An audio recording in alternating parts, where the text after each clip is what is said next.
मेरा नाम राशिद है। मैं लाहौर में डिफेंस में रहता हूँ और काफी खाते पीते घराने से ताल्लुक रखता हूँ। मैं रोज ही जॉगिंग पर जाया करता था, इसी वजह से मैं बहुत फिट था और मेरी सेहत काफी अच्छी थी। जब ये सब लड़कियां मेरी काफी तारीफ करती थी। मैं अपनी यूनि में काफी कूल बॉय था, हर कोई मुझसे दोस्ती करना चाहता था, लेकिन इन लड़कियों में ऐसी कोई बात नहीं होती थी कि मेरी इनमें दिलचस्पी होती, इसलिए मैं किसी को भी मुंह नहीं लगाता था। जबकि मेरे घर का माहौल काफी खुला था। अगर मेरा किसी लड़की के साथ चक्कर होता भी तो किसी ने कुछ नहीं कहना था। मेरा यही मामूल था कि यूनिट से वापसी पर मैं पार्क चला जाता था और जॉगिंग करता था।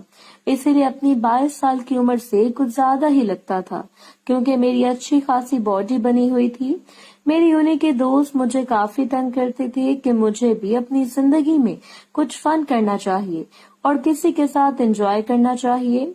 वो सभी किसी न किसी लड़की के साथ होते थे और खूब एंजॉय करते थे, जबकि ये देखकर मुझे काफी अजीब लगता था।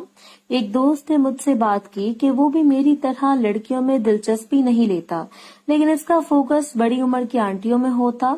इस वक्त की बात मेरे लिए काफी नई थी कि भला ऐसे कैसे हो सकता है कि आंटियां हम जैसे लड़कों में इन्वॉल्व हों।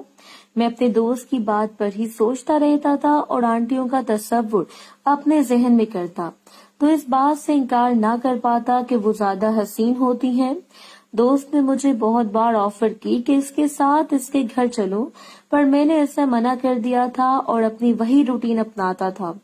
मैं जिस पार्क में जॉगिंग करने जाता था वहां इतना रश नहीं होता था और काफी लोग अपने घरों से आए होते थे। एक दिन मैं जॉगिंग करने में मसरूफ था और तेज रफ्तार से जा रहा था। अचानक ही किसी से टकरा गया और एक निस्वानी चीख की आवाज मेरे कानों में सुनाई दी। मैंने पीछे मुड़कर देखा तो एक आंटी जमीन पर बैठी अपना पांव पकड़कर चिल्ला रही थी। मैं जान गया था कि ये मेरी गलती की वजह से हुआ। मैं फौरन ही आंटी के सर पर जा खड़ा हुआ। इनकी उम्र काफी ज्यादा लग रही थी, जबकि वो काफी स्मार्ट थी। शायद इस जॉगिंग से आंटी ने भी खुद को सही फिट रखा था। मैंने आंटी की मदद करने के लिए अपना हाथ बढ़ाया। आंटी भी मजबूर थी और अपना हाथ मेरे हाथों में दे दिया। वो भी मुझे बच्चा समझ रही थी। मैंने आंटी से माफी मांगी कि मेरी गलती थी। आंटी ने मुझे प्यार से कहा कि गलतियां बच्चों से ही होती हैं। वो काफी फैशनेबल थी। इनका फैशन इनके हुस्न को और भी निखार रहा था। मेरी नजरें बार बार फिसलती जा रही थी। दिल में ही बहुत शर्मिंदा हुआ कि अगर आंटी को मालूम हुआ कि मैं कहाँ देख रहा हूँ तो क्या सोचेंगी, पर मैं खुद को भी रोक नहीं पा रहा था। आंटी के घर से इस पार्क में कोई भी नहीं था। जब मैं ही इनको इनके घर छोड़ने गया तो वो अंदर आने का कहती रही, पर मैंने इनकार कर दिया कि फिर कभी सही, और ऐसे ही वापस चला गया। मेरे दिमाग में इस दिन के बाद से आंटी घूम रही थी। इसके साथ साथ दोस्त की बातें गर्दिश कर रही थी और मैं आंटी को दूसरी नियत से देखने लगा था।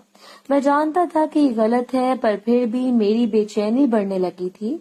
कुछ दिन तक आंटी मुझे पार्क में दिखाई नहीं दी, क्योंकि डॉक्टर ने इन्हें रेस्ट बताया था। एक हफ्ता गुजर गया था। अचानक ही एक रात पार्क में गया तो आंटी एक्सरसाइज कर रही थी। इस जगह कोई भी मौजूद ना था, पर आंटी को तो मैं दूर से भी पहचान सकता था। आंटी को देखकर मुझे काफी अच्छा लग रहा था।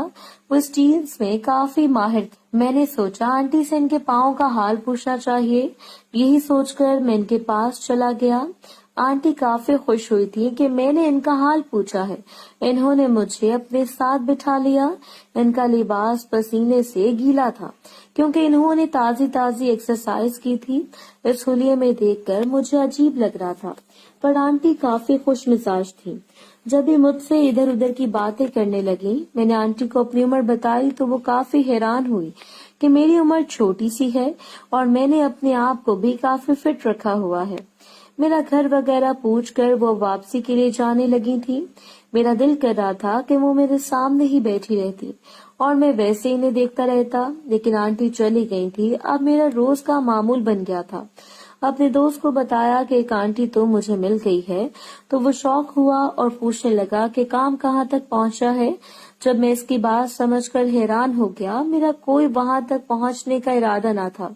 मैं तो दूर दूर से ही इन्हें देखकर खुद को सुकून देता था। जब दोस्त ने मेरी बात सुनी तो मुझे हिम्मत दी और कहा कि इन आंटी से मजीद बात बनाओ। मैंने भी इसकी बात समझ ली और अब आंटी से और ज्यादा करीब होने का सोचने लगा था।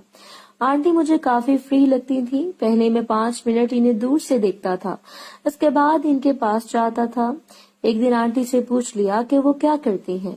जब वो कहने लगी कि वो एक फारिग खातून है और कनाडा जाने के लिए वीजे का इंतजार कर रही हैं, मैं उदास हो गया था कि आंटी तो हाथ से निकल जाएगी।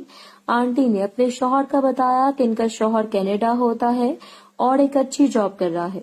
वो भी इंतजार कर रही हैं, जैसे ही वीजा आएगा तो वो चली जाएंगी। मैंने आंटी से कहा कि अगर इनका वीजा न आया, इस पर वो गमगीन हो गई और कहने लगी कि वो अपने शौहर से और जुदा नहीं रह सकती। इन्होंने बहुत सब्र कर लिया है, अब और सब्र इनसे बिल्कुल नहीं हो पाएगा। मैं जान गया था कि आंटी अपने शौहर से मिलने के लिए काफी बेचैन है। आंटी मुझे कहने लगी थी कि किसी दिन मैं इनके घर का चक्कर लगाऊं। मैं हैरान हो गया था कि आंटी आखिर चाहती क्या है, क्योंकि हमारी बातें पार्क में खुली हवा के नीचे भी हो जाती हैं। लेकिन आंटी से इसरार किया कि वो काफी अच्छी बिरयानी बनाती हैं, इसलिए मुझे इनके घर जाना होगा। मैंने भी कुछ जोर जबरदस्ती के बाद इनकी बात मान ली थी और अंदर ही अंदर मेरे मन में लड्डू फूट रहे थे कि अगर वो काम भी हो गया तो मेरी तो लॉटरी निकल आएगी। मुझसे रहा नहीं जा रहा था और मैं एक दिन शाम को आंटी के घर चला गया था। आंटी ने देखा तो सरप्राइज हो गई थी। मैं भी इन्हें बताए बगैर आया था, इस वजह से रफ सी हालत में वो काफी अच्छी लग रही थी। मेरी नजरें इन पर से हटने का नाम नहीं ले रही थी। आंटी मुझे अपने रूम में लेकर गईं।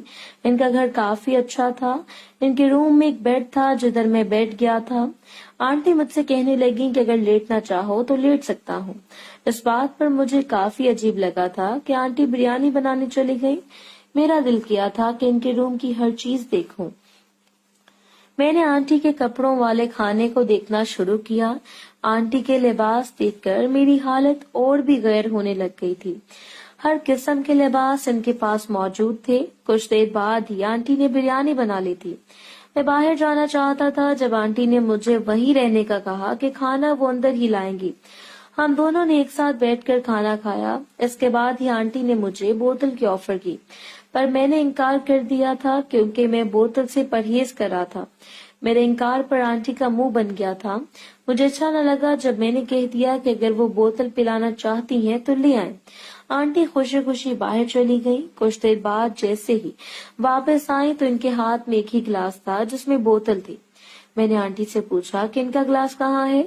जब वो बोलने लगी कि पहले मैं पीऊंगा, फिर वो भी इसी बोतल से पिएंगी, ये सुनकर मैं भी मुस्कुरा दिया तो आधी बोतल एक साथ ही पी ली थी। आंटी ने बाकी का गिलास साथ मेज पर रख दिया था। आंटी कहने लगी कि मैं कैसा महसूस कर रहा हूँ। इनका सवाल सुनकर मुझे अजीब लगा था कि वो ये बात क्यों पूछ रही हैं। अचानक ही मेरे सर में दर्द होने लगा था और मेरे अंदर एक आग पैदा हो रही थी। मुझे काफी गर्मी लगने लगी थी। न जाने इस बोतल में क्या था जो मैं काफी जोशीला हो गया था और खुद को संभाल नहीं पा रहा था। आखिरकार मुझे होश गवाते हुए मैंने आंटी को पकड़ लिया था और अपने साथ लाया। आंटी काफी खुश हो रही थी। मैंने इन्हें और खुश करने का इरादा कर लिया था, पर होश में नहीं था और वो भी मुझसे कहती रही कि वो करता चला जा रहा है। मैंने आंटी को भी खुश किया और खुद को भी सुकून दिया, लेकिन कुछ देर बाद ही मैं गहरी नींद सो गया था। अगली सुबह मेरी आंख खुली तो खुद को ऐसी हालत में देखकर मैं वापस अपने घर भाग गया था। मुझे समझ नहीं आ रहा था कि मेरे साथ क्या हुआ है, लेकिन आंटी मुझे एक फरेबी खातून लगी थी। इसलिए मैंने इरादा कर लिया था कि आइंदा से इस खातून को दूर से भी देखूंगा। पर मैं खुद से भी ये सोचता था कि खुद भी मैं यही करना चाहता था। ये सोचकर कभी खुश हो जाता था।